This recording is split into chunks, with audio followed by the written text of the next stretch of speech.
Ouais, gros joker là, bip. C'est vrai que j'aurais pas dû dire ça en fait en plus. Je vous vois flou avec la lumière.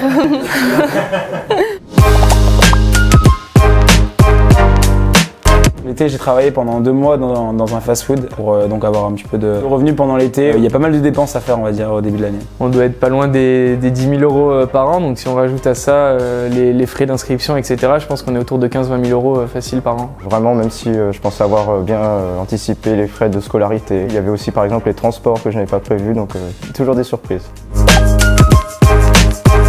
Il y a déjà l'aide de vos parents, si bien sûr ils le peuvent.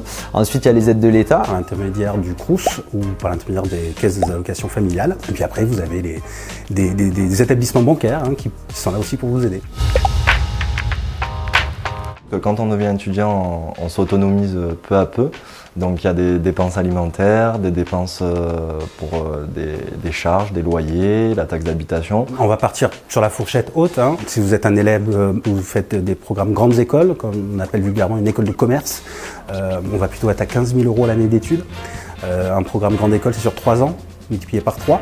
Si vous enchinez derrière sur 2 années de master, c'est à environ 15 à 20 000 euros l'année. Vous avez l'addition qui se coûte à 70 000 euros à peu près.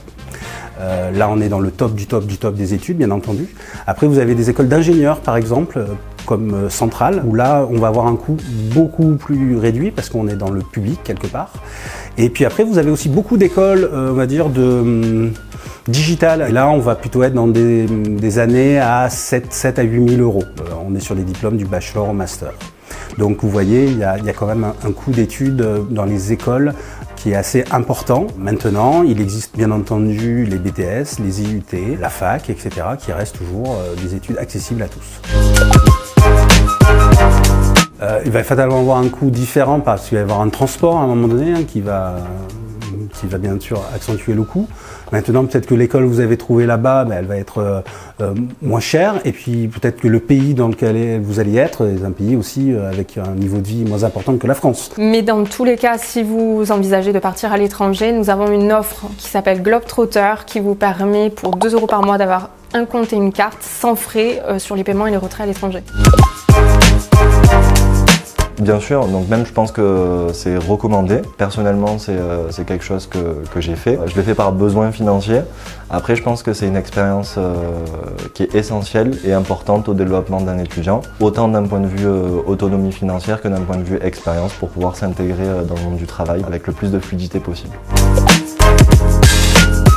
C'est un contrat passé entre l'école et votre employeur. C'est un bon équilibre entre le côté pratique et le côté études. L'avantage, c'est que vous avez une rémunération, donc en fonction d'un pourcentage du SMIC. Ça vous rapporte des revenus et tout en apprenant, en continuant vos études. Donc c'est un bon point aussi pour votre CV.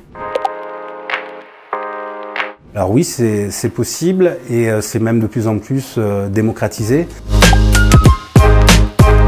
Alors un prêt dans une banque, c'est simple, où on détermine un montant. Un montant, ça se détermine avec des devis, des factures. Ça peut être le coût d'une école, ça peut être le coût d'un logement, ça peut être, on a parlé d'étrangers par exemple tout à l'heure, ça peut être un aller-retour en avion une fois par an. On va dire que c'est tous les frais inhérents à la réussite des études. Une fois qu'on a déterminé un montant, on va déterminer ensemble une durée. On va déterminer en fait 2 durées. La première, c'est le temps où en fait vous allez vous concentrer sur vos études et vous n'allez pas penser à votre crédit. Donc en fait c'est une période qu'on appelle de différé. On diffère le remboursement du crédit. Puis une deuxième période où on va rembourser le crédit. Au Crédit Agricole on propose généralement de différer d'1 an après la fin théorique des études, le temps de s'installer, de trouver un job et donc de pouvoir enfin rembourser le crédit. Alors en ce moment, nous avons une offre, le prêt étudiant à 0% jusqu'à 50 000 euros que vous pouvez rembourser à partir du moment où vous finissez vos études et vous avez un premier emploi. Il faut quand même s'organiser et faire en sorte d'éviter ce genre de situation. Pour autant, le fait d'avoir un imprévu, ça peut arriver à tout le monde, à des étudiants comme à des personnes qui sont plus intégrées professionnellement et plus âgées. Mais il existe toujours des solutions pour mettre en pause le prêt de manière temporaire ou bien de faire des reports de différés. Après, il faut vraiment préparer au mieux pour éviter ce type de soucis, mais on peut tout à fait pallier à ce genre de problématique. Non, il ne faut pas d'apport. Le Crédit Agricole recrute, bien sûr, donc n'hésitez pas à transmettre votre CV sur notre plateforme en ligne. Votre CV, votre lettre de motivation, bien sûr, on accompagne les jeunes même dans ce domaine-là. Quand vous avez quelqu'un pendant 2 ans, quelqu'un que vous avez formé et qui vous êtes satisfait, on n'est pas fou, hein, on le prend. Donc c'est super important pour nous de repérer les talents de demain par l'alternance.